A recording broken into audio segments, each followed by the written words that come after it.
کہ اس گھر کی مالکن پر کالا جادو ہے، اس کی کوئی اولاد نہیں بچے گی، تم لوگ میری بات کیوں نہیں مانتے ہو؟ یہ سن کر وہ زاروں قطار رونے لگی اور ملازم اپنے صاحب کو بلا کے لایا۔ جب وہ گھوڑے پر گھر آیا تو اس گھوڑے نے عجیب حرکت شروع کر دی، اپنے پیروں کے ساتھ صحن میں کھڈا کھودنا شروع کر دیا۔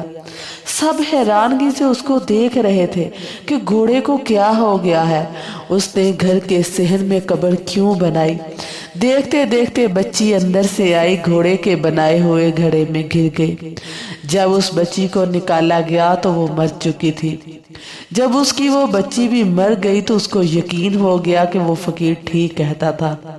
اس نے اس عمل کے توڑ کے لیے ایک عالم سے رابطہ کیا۔ اس علاج کے دوران ہی اس کی ایک اور بیٹی پیدا ہوئی اور وہ اس کا شوہر پریشان تھے کہ یہ بیٹی بھی مر نہ جائے۔ ایک دن وہ عورت اس بچی کو لے کر کسی عالم کے پاس جا رہی تھی۔ راستے میں اڑتی ہوئی ایک چیل آئی اور اس کی بچی کو اٹھا کر لے گئی۔ وہ چیل اس بچی کو اٹھا کر آسمان کی طرف لے گئی اور زمین پر پٹک دیا۔ اتنی اونچائی سے گرنے پر بچی کے جسم پوری طرح پھیل چکا تھا۔ یہ دیکھ کر ماں باپ تڑپ تڑپ کر رو رہے تھے کہ آخر ہماری بیٹیوں کو کون مار رہا ہے۔ وہ عورت ہر وقت اللہ کے حضور سجدہ کرتی روتی رہتی، کیونکہ اس نے اپنی آنکھوں کے سامنے اپنی اولاد کو مرتے ہوئے دیکھا تھا۔ یہ وہی عورت تھی جو سب برداشت کر کے اللہ کے حضور سجدے پہ سجدے کرتی رہی۔ یا اللہ تیری کیا رضا ہے، تیری کیا مصلحت ہے، کون ہمارا دشمن ہے؟ شوہر تو پہلے ہی اسے کھینچا کھینچا رہتا تھا، بیٹیوں کی موت کی وجہ سے اس کے قریب آتا، مگر گھر والوں نے اکسانا شروع کر دیا کہ تیری تو بیوی ہی منحوس ہے، اس سے کوئی اولاد پیدا نہیں ہو سکتی۔ اس کا شوہر دوسری شادی کرنے کا سوچنے لگ گیا۔ ایک دن اس کے گھر پر ایک فقیر پھر آیا، پھر دستک ہوئی جو بھوکے فقیر کو کھانا کھلا دے۔ ملازم نے جب دروازہ کھولا تو یہ وہی فقیر تھا۔ مالکن کو جب پتہ چلا تو وہ دوڑتی ہوئی دروازے پر آئی اور رونے لگی کہ اب کس کو لینے آئے ہو؟ جب بھی تو آتا ہے میرے دروازے پر میری بیٹیوں کو لے کر چلا جاتا ہے، میرے پاس تجھے دینے کے لیے کچھ بھی نہیں ہے، میری گود خالی ہے، میری قسمت میں اولاد نہیں ہے۔ عورت روتی جا رہی تھی اور فقیر کو کہتی جا رہی تھی۔ اس فقیر نے کہا اگر مجھ پر یقین رکھتی ہو تو مجھے گھر پر آنے کی اجازت دو۔ اس عورت نے اس پر یقین کیا اور اس کو گھر کے اندر بلایا۔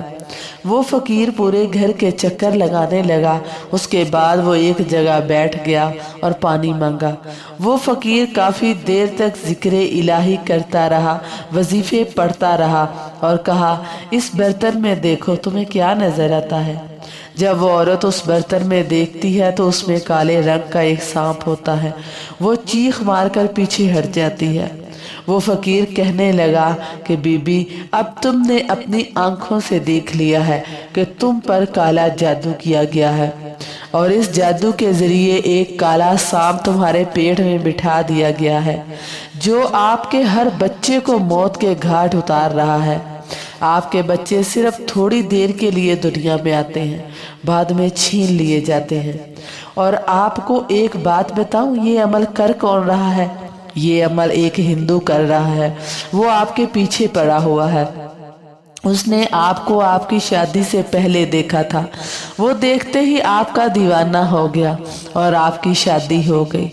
جب آپ کی شادی ہوئی تو تل ملا گیا اور اس نے ایک کالا جادو کرنے والے کے پاس گیا اور ایک منتر سیکھا اور 40 دن تک اس کا عمل کرتا رہا۔ اس کے بعد آپ پر اور آپ کے شوہر پر کالا جادو کرتا رہا۔ اسی وجہ سے آپ کا شوہر آپ سے اتنی محبت کرنے والا تھا، آپ سے نفرت کرنے لگا۔ اب تو میری بات سمجھ گئی ہو؟ وہ لڑکی کہنے لگی میں اب کیا کروں؟ وہ فقیر کہنے لگا اس آدمی نے آپ پر ایسا گندا عمل کیا ہے جس کی وجہ سے تم اولاد کا سکھ نہیں دیکھ پاؤ گی۔ اگر تم چاہتی ہو کہ تم اولاد کا سکھ ملے تو تمہیں ایک بہت بڑی کٹھن مشکل سے گزرنا پڑے گا۔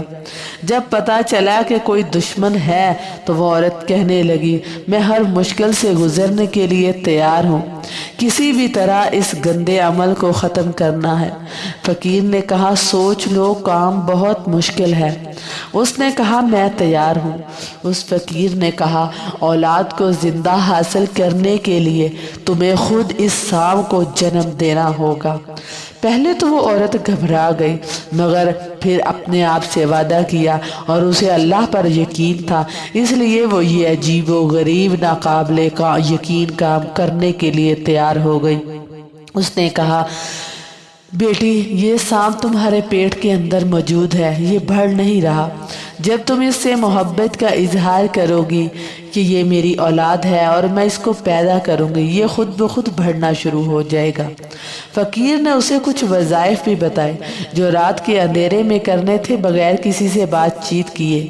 اب جیسے ہی اس نے اپنے پیٹ کے اوپر ہاتھ رکھا اور بولی یہ میرے پیٹ کے اندر جو بھی ہے میں اس سے محبت کرتی ہوں اور میری اولاد ہے، میں اس کو پیدا کروں گی کیونکہ میں اس کی ماں ہوں۔ جیسے ہی سانپ نے اس کی یہ بات سنی تو وہ بڑھنا شروع ہو گیا۔ وہاں اس عورت نے دائی سے بھی بات کر لی تھی کہ میرے ہاں جس بچے کی پیدائش ہوگی وہ انسانی بچہ نہیں بلکہ ایک سانپ ہوگا۔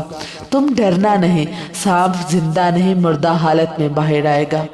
اللہ کی کرنی ایسی ہوئی کہ اس کے ساتھ ایک بیٹا بھی پیدا ہوا جس کا رنگ نیلا تھا۔